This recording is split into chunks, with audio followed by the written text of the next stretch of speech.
Hi, I'm Rachel Tessman from stampyourartout.com. I'm an independent Stampin' Up! Demonstrator from the US, and I'm here to bring you my January 2021 all-star tutorial video for the Acetate trifold card I made using products from the Fine Art Floral suite.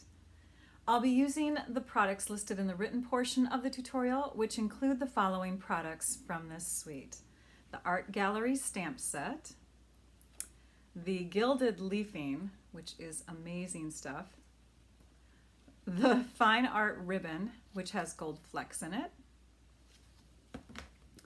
the golden, the Fine Art Floral designer paper. I don't have all of the 12 by 12 full-size sheets here, but at least you can see some of the patterns. That one I've used up a lot. And then here are the flip sides of those papers. You get 2 of each of the 6 designs, and they're double-sided.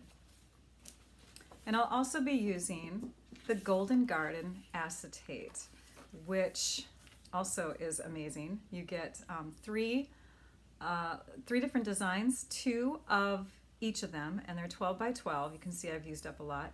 And 2 of those designs actually overlay on top of a couple of the patterns of designer paper. So this piece, you can see layers over this piece really nice. And of course, if I had the full 12 by 12 sheet of the acetate, you'd see that same design go throughout. And here you can see where it overlays on this sheet. Again, just portions of each of them. But we're gonna take that concept and we're gonna apply it to the card we're making today. So let's get started on the project I contributed to the bundle. To help you create as you go, I'll be demonstrating using metric and imperial measurements throughout this video. Let's start with the card base. We're going to take some Night of Navy cardstock, and for the metric, we're going to cut it at 14.8 by 14. And then we're going to score at 10.5 centimeters.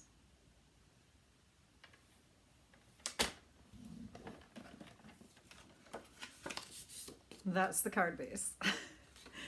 For the imperial, we're going to cut at 5.5 by 5 3/4 and score at 4 1/4 inches. And then this is the card base for that one. For our acetate, for metric, we're going to cut a piece that is 14.8 by 10. We'll do the same thing with the designer paper as well. And you want to make sure that when you're cutting it, and sorry about this, I've got parts and pieces, but you want to make sure that when you're cutting it, that you are cutting your acetate so that it layers correctly. Like here is where I want to trim off my extra. Had I had a full sheet of this, I wouldn't be worried about all these little parts and pieces. So pretend like this piece is connected to itself. We're going to trim it here, and we're going to trim it here to get that same 14.8 by 10 centimeter piece. And then for our imperial card, we're going to cut it at 4 inches by 5.5 inches. And the same thing with the designer paper that layers underneath it. For each of these, you're going to trim off just a little bit of the designer paper.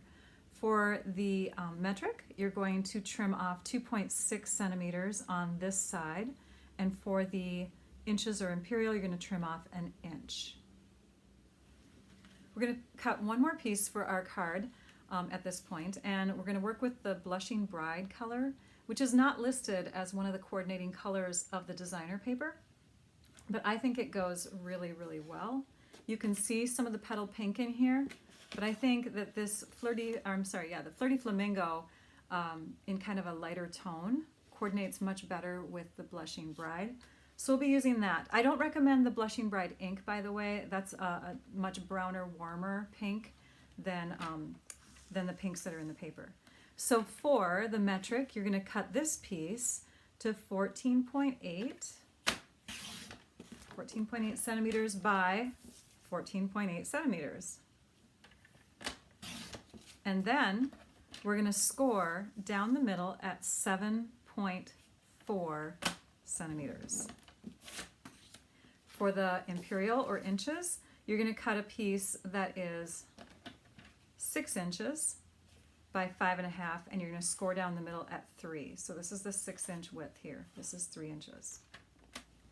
We're going to start with some stamping, and I really like this image here because I think it coordinates with the design in the paper that I've chosen.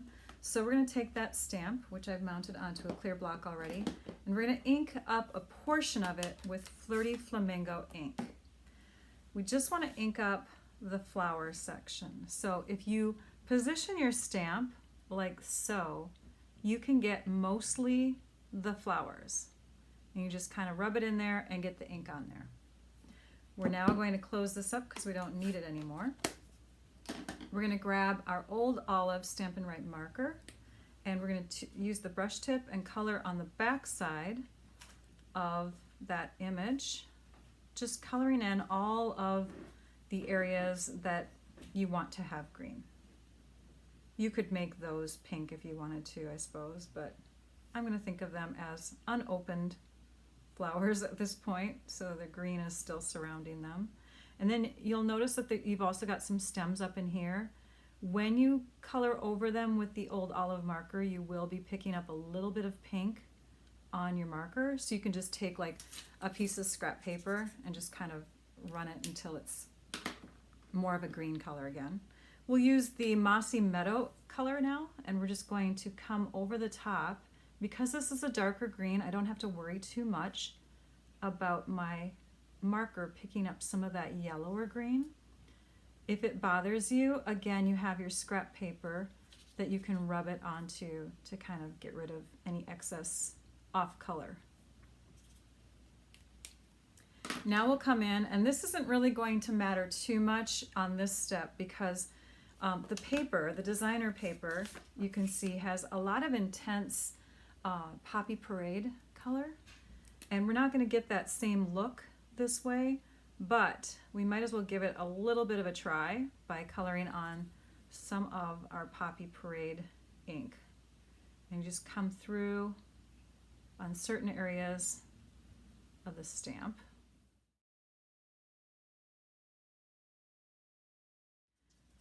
And next, we're going to take and breathe on it. We're not gonna blow on it, we're just gonna breathe on it to moisten the ink a little bit. And then we're gonna stamp it down on this side of the Blushing Bride cardstock. After you've stamped it firmly, we still have to work on the flowers a little bit more to try to get them closer to the look that we have on the designer paper. So we're going to come in again with our Blushing Bride color, and we're just going to darken some of those areas by just doing a kind of a brush stroke look. So you just kind of come up from the base of the flower and let go of your marker just real lightly as you pull up and off. And that intensifies the look, the red look of the flowers a little bit more. Okay, we're getting a closer look. Now we don't have the opening of the flowers showing anywhere on this stamp image, so we're going to omit the yellow and the blue that's in there. That's Daffodil Delight and some Native Navy. But we will bring in Whisper White Craft ink. Now this takes a while to dry, which is why I chose to ink first or stamp first. I have another pad sitting off to the side here, so we're just going to take and douse up that stamp a bit and add some white. And you can see it might be a little bit more white than you want. You don't have to stamp the whole image down. You can just kind of rock it so that you have a portion of the white stamping down and maybe a portion of the white in another part of the flower. And after this is dry, you can actually go back in and do some more adjusting with your red or Poppy Parade marker. So I think, you know, without the inside showing of the flowers, that's a pretty close comparison of the multicolored flowers. We'll do one more bit of stamping, and that's adding a sentiment or a greeting on the inside. I'm choosing the happy birthday one, just because there's always birthdays, right? So we're going to stamp that with Night of Navy ink, and that is the coordinating color ink for the cardstock that we're using for the card base. We're going to do one more step before assembling, and that's adding the gilded leafing. We have the gold color in our catalog, and look at this stuff. Is that fun? It's very lightweight. You don't want to sneeze around it. You may even want to transfer it to a larger container. I'm going to take the tear and tape adhesive, and I'm going to run it on the inside right near the score line, like so. And if you go beyond, that's actually good. You can always trim it off. So let's do that. You want to go right up to that edge like this. And while you are adding your tear and tape here, you might as well add a little tear and tape on the other side. This is going to be used for something else though, so you'll just need a little tear and tape right along that edge on the front flap. Let's peel off, actually first burnish it, and then peel off the release paper, and then we're going to open up the gilded leafing, and we're going to add little clumps of it here and there along the tape.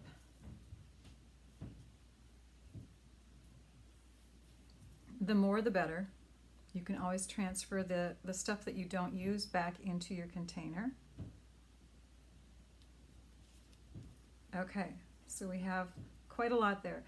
A sponge is a great thing to use to kind of get it molded into that tape or that adhesive, and you can see that it's got kind of a fun textury gold look to it.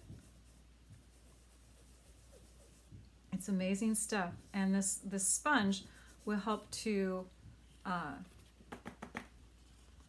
make it bond just where you want it to bond, I guess is what I want to say. So we're just going to scoot that out of the way. We'll do some final mashing of it into our tape. And you can use this gilded leafing with any kind of adhesive. You can use it with like the glue dots or the dimensionals, or seal or the Seal Plus, but you can also use it with the product that is new in the catalog. It is, you'll find it on page 33 in the catalog. It is the heat and stick powder, and what's great about that is that you can stamp with Versamark ink. Then you can sprinkle this heat and stick powder on. It's like an embossing powder. You sprinkle it on, shake off the excess, and then you heat it just a little bit so that it gets tacky or sticky. And once you're at that point where it's tacky or sticky, you stop heating and you add the gilded leafing to it. So anything that's sticky. Another product that I love using is the multi-purpose liquid glue. So you can take and draw or do any kind of design you want with the multi-purpose liquid glue, because that does not dry hard. It dries tacky and sticky. And so once it's dry, you can then push that gilded leafing into it and do the same technique. You just use this nice firm sponge.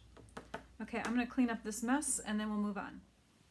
So it's time to assemble our card. I'm bringing in one more item that you'll need to have a measurement for. This is our ribbon in the 17 inches for the imperial and the 45 centimeters for the metric. Okay, so let's start with peeling off the backing. This acetate actually has a protective layer that you want to remove before working with it. And again, we're going to line up our design, making sure that we have all of it the way we want, the position that we want it to go. So this is going to go on my card this way. I'm going to line up these edges first. Then I'm going to lift this up. I'm going to peel off the release paper, and I'm going to set it back down onto my card like that. Okay, so that's how it's attaching to the front of my card with this strip of tear and tape adhesive. You can see it. We want to cover it up. So we're going to take some of that ribbon and we're going to tie it into a knot. And at this point you can position it however you want. You can, bring it up. Oops, hang on. It's got a little friction to it. There we go. So you can bring it up or down. You can just kind of curve your card base until you have it where you want it to be. And you can still adjust that. This does not have to be in any particular place right away. It's got a lot of friction on it. It's hard to move. Okay, next we're going to take and add this to the inside of our card. We'll just use some regular Seal or Seal Plus adhesive. It's going to open up this way. So this is where we want the adhesive to go.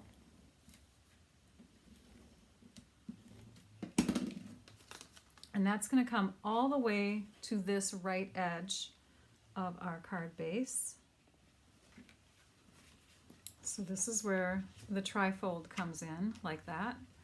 And of course, we want to add our designer paper. So we'll flip that over, add some seal adhesive to the back side of that. And that'll get positioned right on top of this layer here. And then this piece is going to go in here and line up with the continuation, to make the continuation of the design that is here. So that'll just get placed right next to the Blushing Bride piece here. Beautiful. Ta-da! I love it. I'm finishing up the metric version, and what I did this time is I put the designer paper down first, and then I put this piece on like this, or I'm going to, because if you are worried about having it line up in a more precise way, then this will help.